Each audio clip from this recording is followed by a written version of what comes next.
Sveiki visi. Nu ką, paskutinė birželio diena, bet iš tikrųjų tiek nuveikėm, kad toks jausmas, kad visa vasara jau į pabaigą. Tai labai džiaugiuosi, kad taip turiningai mes tą vasarą leidžiam, nes jau 2 kartus buvom pajūry, buvome Kaune, kaime gyvenom savaitę. Tai žodžiu, tikrai visi savaitgaliai užimti, o po darbų lygiai taip pat kažkaip mes vis kažką veikiam, tai negaliu patikėti, kad tikrai labai turininga vasara. Bet siuvinėjimo laiko nebuvo jau tiek daug. Oi, va, pastaisiau. Nebuvo tiek daug tam siuvinėjimo laiko, bet vis tiek kažkaip aš neblogai išsiuvinėjau. Pradėjau vieną naują darbą, parodysiu, kai keliaudavau, imdavau 2 darbus, kurie man telpa tiesiog į papkę. Vienas yra, kurį siuvinėjau važiuodam automobiliu, kai vyras vairuoja, aišku, o kitas yra tiesiog aš jį pasiemu į tas keliones ir galbūt atsiranda laiko kažkiek pasiuvinėti, dažniausiai ne, bet tai jeigu atsiras, tai irgi vieną tokį darbą turiu, o kitus siuvinėjau jau vietoj. Tai aišku, aš jums viską parodysiu, bet tikėtina, kad šitame video bus daugiau tiesiog vaizdų iš mūsų kelionių, iš kaimo pajūrio ir taip toliau. Tai žodžiu, yra kaip yra. Bet perskaičiau 2 knygas, tai jas irgi jums parodysiu. Tai ką, keliamės prie stalo.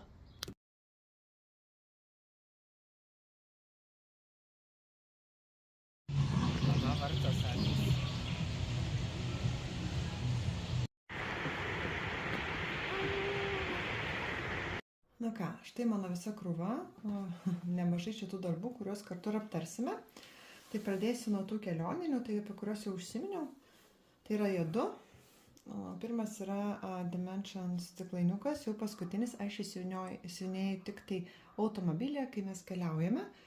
Aš jį pradėjau gegužės mėnesį, tai sakyčiau, tikrai jau neblogai pasidarbavau, nes tikrai kartais būna, kad nesiuvinėjau. Pavyzdžiui, vakar važiavom iš kaimo daugiau negu 3 valandas ir aš nesiuvinėjau, miegojau. Bet šį bendrai paėmus, tai nuo gegužės vidurio pradėtas darbas ir siuvinėjimas tik automobilyje ilgose kelionėse, tai rodo, kad tikrai nemažai mes šią vasarą sau leidžiam pakeliauti. Tai va, tai tikrai juda į priekį, paskutinis. Tikėtina, labai norėčiau gal per vasarą pabaigti. Bus matyti, šiaip tai Liepa nusimato daug ramesnė, daug mažiau kelionių, tai klausimas. Bet vis tiek, šaunu, juda į priekį. O šis darbas yra tas antrasis kelioninis, jis keliauja su manim į visas tas keliones, bet jisai siuvinėjimas jau vietoje. Jeigu man atsiranda galimybė, tai siuvinėjau jį. Kodėl? Dėl to, kad jis yra mažas, man telpa kartu į papkytę su Dimensions, bet ir dėl to, kad aš neturiu sagos, tai reiškia, man planšetės nereikia vežiotis. Šitą darbą aš siuvinėjau papirinį, tai man tiesiog yra patogu judinti tos darbus, kur sagos neturiu, o į kelionės aš planšetės nevežiotis tiesiog nenoriu. Tai va, tai praeitą mėnesį aš irgi judinau, tai praeitą mėnesį buvo už tos gėlytės, bet jis buvo nebaigtas. Čia tas šviesesnis spalvas, jeigu matosi, aš jas pabaigiau ir buvo va šitie, šitas barsukas už tais, tai kas užaugo širdelė, užaugo šitas meškienas, ar kas čia yra, šitos gėlės išaugo, sakau, ir šitas gėlės užbaigiau, šita gėlė atsirado ir šitie. Tai tikrai daug.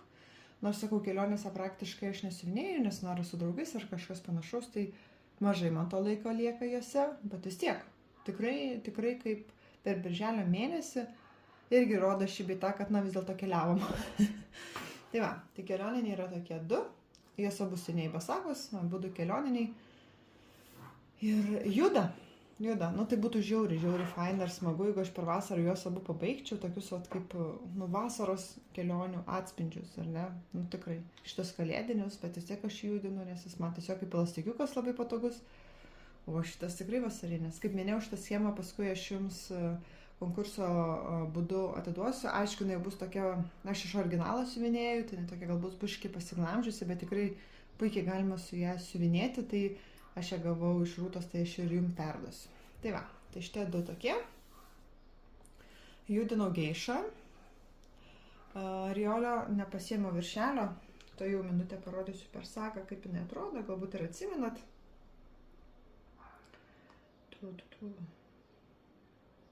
Aišku, dabar čia be bieso jinai yra, bet va taip atrodys. Ir išsiuvinėjau aš per birželio mėnesį 868 kryžiukus. Siuvinėjau 5 dienas, tai kiekvieną dieną 72 kryželiai, likusios 4 virš 100. Tai gavosi bendrai, net matosi gal 800,5. Tai ką aš čia nuveikiau, tai pabaigiau žalią suknelę, nes jinai buvo gal iki čia kažkur. Užbaigiau žalią spalvą, tada užpildžiau šitas baltas dalis, nes jų visai niekur nebuvo baltų dalių. Ir štai šitą. Ir čia užbaigiau. Nu, tai žodžiu, sakau, pilnai padariau žalią, baltas dalis ir pradėjau eiti šoną. Tai va, 800 kryželių, juda į priekį. Ant kalėdų gal pasiseks, nors ne, ant kalėdų turbūt ne, bet būtų smagu mamai padainuoti, nors gal ir įmanoma, 5800 liko kryželių, tai tikrai įmanoma. Tai va, judinau, po truputį šito visai neskubinau, čia va, buvo porą dienų, čia pačios pirmos dienos tiesiog birželio buvo šitas noras paimti ir aš ir judinau. Kitas, didysis Dimensions.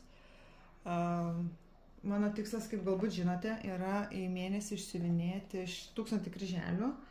Tai realiai, palaukit, to atsiminsiu, bet realiai aš jį pradėjau gal mėnesio viduryje.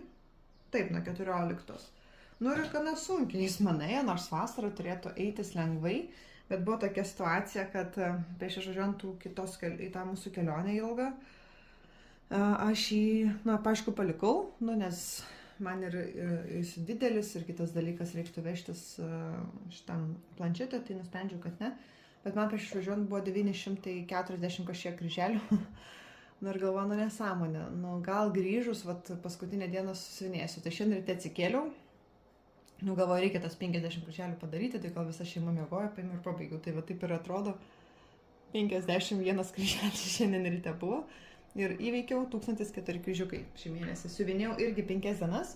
Labai įdomiai, viskas siuvinėjau po 5 dienas ar apie 1000 kryželių. Na, bet aišku, kaip ir minėjau, ta 5 diena yra tik tai 51 tas kryžiukas, o kitos dienos jau ten visaip.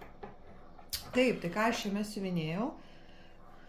Jei nepamiršiu, pridėsiu nuotrauką, bet turbūt pamiršiu, bet tarkim.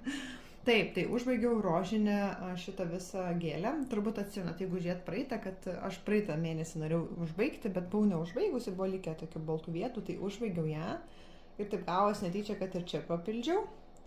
Užbaigiau baltą gėlę, nes čia irgi buvo gabaliukas, kuris nebuvo užpildytas. Ir va šitą visą raizgalinę baisybę irgi siuvinėjau. Tai, nu čia tai išvis yra va šita, čia yra baisu. Nes čia yra 100 milijonų spalvų, pavienių. Tai šitas baisus reikalas. Tada čia šitą juodą dalį ir va čia irgi išsiuvinėjau. Tai va, dar čiut pabiesinau, bet labai nedaug, nes tiesiog šiandien galvojau, kaip man tas kryželius susirinko greičiau, tai pabiesinau šiek tiek. Tai va, tai įveikiau 1004 kryžiukai. Aš manau, kad kitą mėnesį Liepą eisiu čia, nes pagal schemą tiesiog čia trūksta, kad pasivyčiau tą bendrą stulpelių aukštį.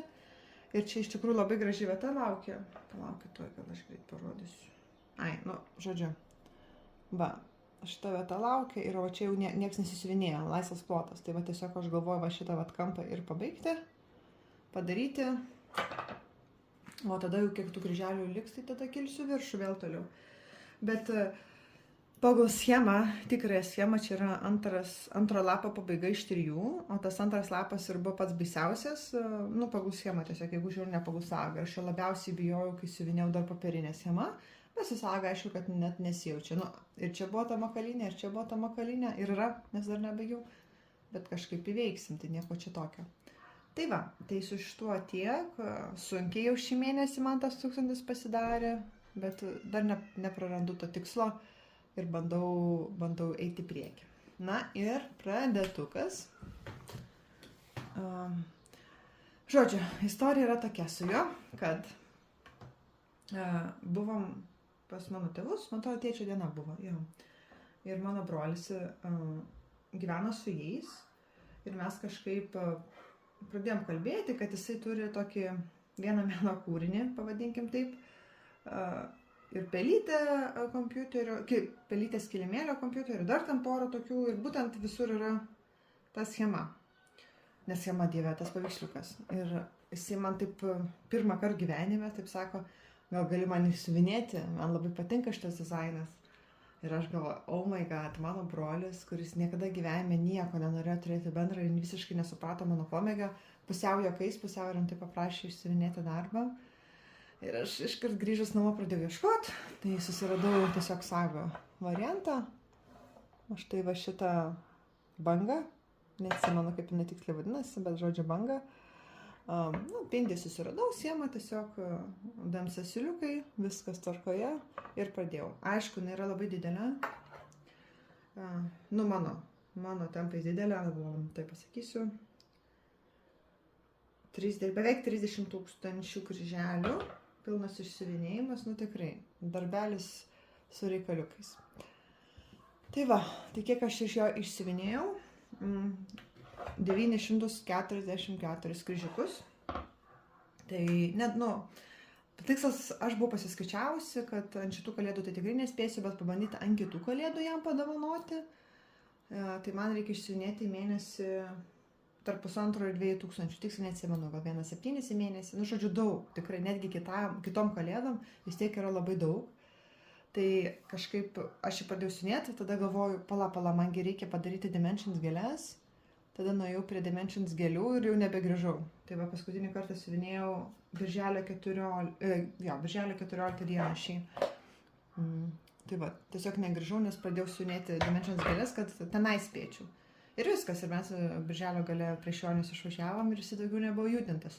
Tai labai gaila, nes, pirmą mėnesį ir tai jau nebespėjau su tempais, o tikrai labai noriu padovanoti. Aš ir tai jau bijau, kad ant kitų kalėdų jam tas noras bus praėjęs jo, atsibodęs tas darbas, tai, bet ant šitų kalėdų tai, tikrai be šansų, nes čia 30 000, tai, labą dieną, tikrai be šansų. Tai va, tai pradėjau, tai aš manau, kad aš ir nuo dabar ir pradėsiu būtent jį, nes nuo Dimensions tai noriu pailsėti. Mano kelioninį šiek tiek irgi eina pailsėti. Tai va, tai tikėtina, kad šitą darbą aš dabar ir judinsiu. Tai va, tiek buvo apie siuvinėjimą, dabar perėsim prie knygų. Tai jeigu knygos jums neįdomios, sakau ate, jeigu įdomios, dar pasilikit. Taip, tai perskaičiau 2 knygas. Ir plus aš klausau dar, praeitą mėnesį aš jau minėjau, man atrodo, aš klausau dar vienu blokštį, bet audio formatu, tai ten juduosiu ir juosiu į priekį, bet vėlgi kelionėse tikrai audio neklausau, aš negaliu ausinių tiesiog naudoti, tai man tiesiog turi eiti garsas garsiai, tai jau taip kelionėse man neišeina, bet namuose pasiuvinėjau, tai jeigu jūsų video nėra, tai tada aš klausau, tai ten eigoje, bet dabar perskaičiau 2 knygas, tai... Pirmoji yra Jan Chamberlain.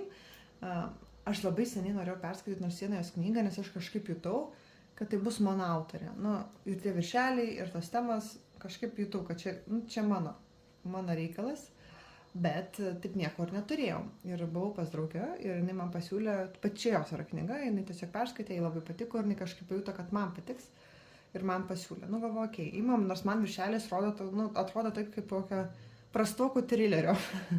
Ir aš galvoju, okei, bandom, bet man kaip patiko, nes atrodo, sakau, kaip koks prastas trileris, bet čia visai kitos temos. Yra ten tokia siužetinė linija šių laikų, kur šioks toks trileriukas, bet iš tikrųjų ten nelabai, bet visa esmė, nes šio dviem laikmečiais pasakau, tai va tas kitas senesnis laikmetis man labai buvo įdomu, nes šiek tiek susiertis pačiais Vienų blokštais.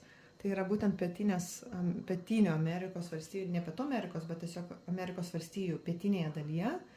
Visa situacija su juodaodžiais, jų nepriėmimu, su įteisinimu jiems balsuoti, apie Ku Klux Klaną ir panašiai. Tai tiesiog aptartos tos temos, kurios yra labai svarbios, opios ir mes galbūt ne visada žinom tą istoriją tokią, kokia jinai iš tikrųjų buvo. Ir tai nėra taip seniai, kokius 70 metų atgal, tai mes nekalbam apie Vienų blokšti laikus, kas yra ten 19 amžius. Bet vėlgi, man su nublokštais man irgi surezonavo, nes ten tos pačios pietinės valstijos, ta pati tematika apie tos pačius žmonės, tik tenais buvo, tie laikai vergų, o čia jau tie laikai, kai jie nėra vergai, bet vis tiek jie turi labai didelę segregaciją, turi tikrai tas opes problemas, kad, pavyzdžiui, kavinė negali įeiti.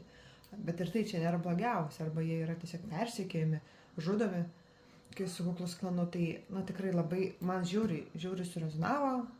Taip yra tas trailerinė dalis, bet jinai yra tokia, labai menka ir tikrai čia nėra šitos knygos fokusas. Tai va, tai žodžiu rekomenduoju, jeigu jums patinka istorinės knygos paremtos tam tikrais faktais, nes autorė rėmėsi tų laikų istoriją, tų laikų žmonių pasakojimais, tai wow, tikrai labai patiko. Ir tada kita, aš ją pasiėmiau į savo kelionės, jau buvo likę man gal 70 puslapių ir nespėjau pabaigti. Tai galvoju, reikia pasimti kažką kitą dar. Tai pasiėmiau labai lengvą, norėjau kažko labai paprasto, nes važiavome į pajūrį, važiavome į kaimą, nu tai galvoju, tikrai šiandien noriu rimtų knygų.